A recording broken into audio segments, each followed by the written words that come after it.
Shalom saudara. Nama saya Edi. Saya kelas dari Harapan Indah. Dosen pembimbing saya Juliana Simangunsong, SPDK MTH. Mata kuliah yang saya lagi jalani ini adalah PAK Remaja Pemuda. Adapun tujuan daripada PAK Remaja Pemuda ini, saya akan melakukan seperti organisasi. Nama organisasinya yaitu PAK Remaja Masa Depan. Ketua organisasi adalah Lukas, wakil Paulus, bendahara Ana, sekretaris Kalista. Visi dari PAK ini menjangkau jiwa-jiwa di dalam kehidupan sehari-hari. Kita sebagai anak pilihan Tuhan harus memberikan dampak hidup sesuai dengan kehendak dan rencana Tuhan, supaya kita menghargai kehidupan setiap detik dari hidup dengan pertolongan Roh Kudus. Oleh karena itu, kehidupan hari-hari kita dapat berguna untuk orang lain. Dan biarlah orang lain juga melihat kehidupan kita berbeda dengan orang yang tidak mengenal Kristus. Kita harus menjadi duta Kristus dalam bergaul dengan mereka, supaya mereka melihat dalam diri kita terpancar kasih Kristus. Mereka bisa merasakan kasih setiap dari sikap kita. Kemudian Misi membawa remaja masuk dalam hidup yang berkenan di dalam hadapan Tuhan dan sesama. Dalam hal ini misi kita harus membawa mereka masuk dalam dunia pelayanan, di dalam aktivitas gereja, supaya mereka merasa bermanfaat, menjadi alat di dalam gereja, dan mereka bisa berkreasi untuk pekerjaan Tuhan. Jadi dengan kata lain, kita harus merebut pemuda-pemuda kita dari pergaulan-pergaulan yang menyesatkan. Kita angkat kreativitas mereka di dalam kehidupan lingkungan gereja. Bagaimana caranya? Ya, kita harus membawa mereka masuk dalam lingkungan gereja dengan Roh Kudus. Itulah misi yang saya ingin terapkan. Tujuan kita harus masuk dalam lingkungan anak-anak muda, dari tongkrongan-tongkrongan yang sia-sia, pergaulan. Kita tahu di era sekarang mereka terpengaruh oleh keadaan dunia, pergaulan, teknologi. Semuanya sebenarnya kalau digunakan dengan baik, tujuannya baik. Tapi seringkali disalahgunakan karena sifat mereka yang masih remaja, yang tidak bisa menguasai diri. Oleh karena itu, tujuan dari organisasi ini adalah merebut hak mereka kembali, supaya tidak terintimidasi oleh kuasa jahat. Maka dari itu kita rebut lingkungan mereka, kita bawa masuk dalam lingkungan gereja. Tujuannya itu. Nah, kita akan membuat cara ibadah. Cara ibadah kita buat supaya anak muda bergairah untuk memuji Tuhan dan membuat anak-anak muda semangat untuk mendengar firman Tuhan. Buatlah pilihan lagu-lagu yang disukai, musik yang disukai, liriknya. Kemudian cara kita mengajak anak-anak muda terlepas dari keadaan. Tapi kita juga tidak boleh seenaknya. Kita harus minta tuntunan Roh Kudus supaya kita juga tidak salah, supaya hadirat Tuhan kita rasakan dalam pujian penyembahan itu, supaya mereka juga dijamah Tuhan, walaupun kita dalam keadaan memuji Tuhan dengan kebebasan, tapi kebebasan yang sopan, kebebasan yang dituntun oleh dan dipimpin oleh Roh Kudus. Itu cara ibadah yang saya ingin terapkan, tetap dalam koridor tuntunan Roh Kudus.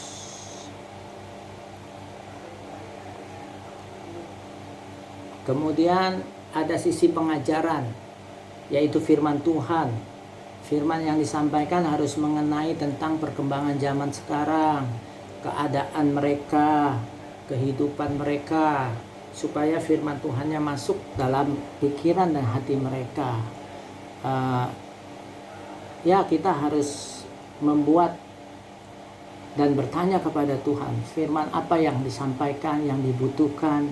Kita harus lebih lagi fokus kepada Roh Kudus, supaya kita peka kebutuhan-kebutuhan mereka. Kita harus peka dengan kebutuhan anak-anak zaman sekarang, mengenai pengajaran yang kita harus ajarkan apa. Nah, itu kita minta tuntunan Roh Kudus. Kemudian cara mempertahankan pemuda. Anak muda yang ada selalu dijaga dan dibimbing, diberikan tugas dan arahan supaya mereka dapat berinteraksi di gereja dan membawa mereka dalam pelayanan yang nyata, supaya mereka merasa menjadi anak muda yang berguna di mata Tuhan. Jadi dengan kata lain, ya kita harus membimbing mereka, kita harus mengasihi mereka seperti anak-anak kita sendiri. Jadi kita harus bimbing, jangan kita lepas, karena tingkat pola pikir kedewasaan mereka masih labil. Jadi kita harus tuntun dan berikan arahan. Cara mempertahankannya yaitu ya kita berikan tugas-tugas supaya mereka kreatif, mereka bermanfaat di dalam lingkungan gereja, mereka bermanfaat dalam kehidupan di setiap tempat mereka.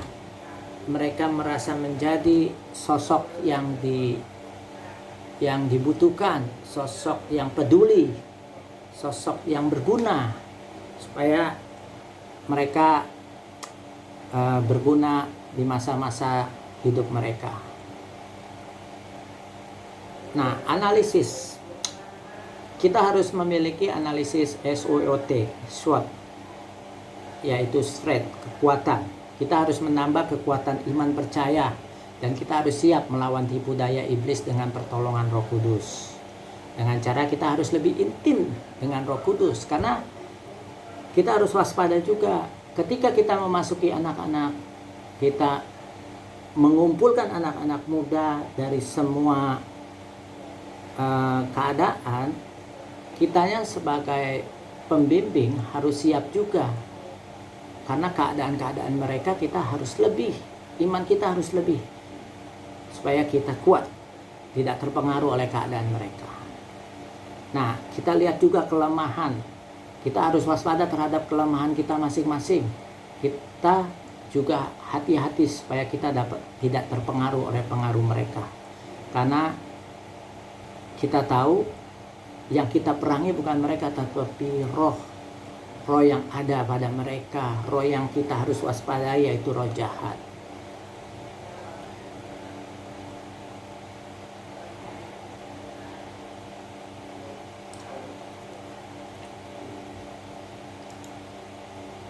Terus, nah kesempatan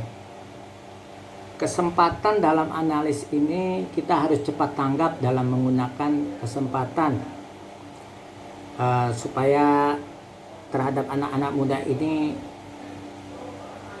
pertobatan mereka kita dapat rebut dengan tuntunan Roh Kudus. Nah, kesempatan ini yang harus kita gunakan sebaik-baiknya. Mengenai ancaman, kita harus waspada terhadap serangan balik mereka. Karena itu kita harus bersatu hati merebut hati mereka dari kuasa si jahat. Jadi dengan kata lain, kita yang sudah ada harus bersehati, minta pertolongan Tuhan untuk membimbing mereka supaya kita tidak terpengaruh oleh keadaan mereka sendiri. Jangan sampai kita yang terpengaruh. Program harian ya kita buat Senin pendalaman Alkitab. Kemudian hari Rabu kita bisa pujian dan penyembahan. Mengenai program mingguannya, Sabtu kita adakan ibadah youth. Kemudian program bulanan setiap bulan kita bisa adakan KKR di gereja dengan tujuan membangkitkan semangat para anak muda untuk pujian menyembah Tuhan, untuk menjadi berguna. Kita adakan setiap bulan. Terus program tahunannya kita adakan retreat bersama keluarga mereka masing-masing, supaya kita berikan kesempatan antara keluarga di akhir tahun mengoreksi kehidupan mereka, mereka saling mengasihi, memohon ampun jika ada kesalahan apapun, mereka terbuka, dan biarlah mereka juga dalam keluarga memiliki ikatan yang baik dalam menyambut tahun yang baru, mengakhiri tahun yang lama, sehingga tidak ada ganjalan di tahun yang baru. Mereka hidup dalam hati yang terbuka, hati yang luas. Mereka saling mengasihi antara orang tua dengan anak, anak dengan orang tua, suami dengan istri, atau sebaliknya. Jadi program tahunan ini kita buat untuk keluarga. Adapun AD dan ART ini setiap minggu kita bisa adakan, diwajibkan menabung, kemudian mencari dana dengan berjualan setelah ibadah, atau belajar memberikan janji iman. Nah, ketika kita mau melakukan hal-hal mengenai menabur ini, kita yakin anak muda kalau kita terapkan ini, mereka belajar terus, mereka akan berusaha menyisihkan sebagian hasil mereka untuk pekerjaan Tuhan. Kemudian ada evaluasi mingguan, menanyakan anak-anak muda untuk diskusi perihal kehidupan sehari-hari. Kemudian evaluasi bulanan, memberi semangat untuk hidup dekat dengan Tuhan. Evaluasi tahunan, mengevaluasi hidup sepanjang yang sudah kita lalui supaya kita hidup, kita berkenan atau tidak. Jadi dalam evaluasi ini kita harus benar-benar melakukan kejujuran apa yang sudah kita lakukan, kemudian kita evaluasi di hadapan Tuhan apakah kita sudah benar atau tidak. Ini penting. Jadi dengan kata lain, maksud dari tujuan ini untuk supaya kita tahu apapun dari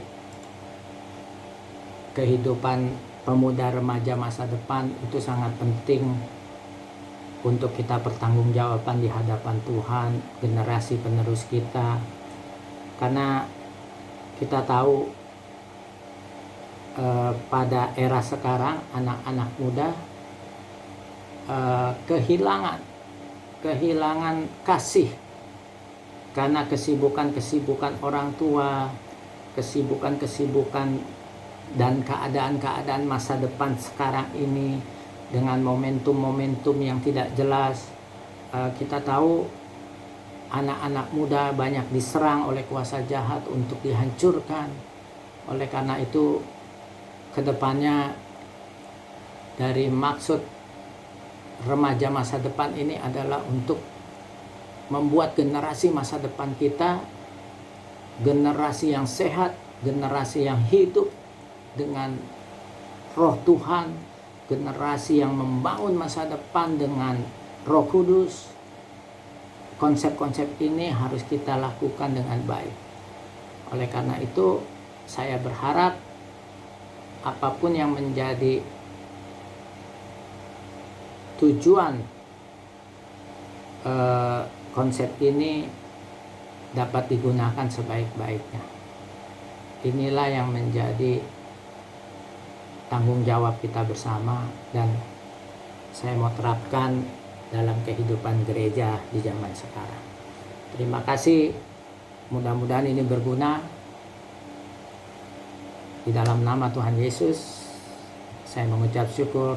Terima kasih. Shalom.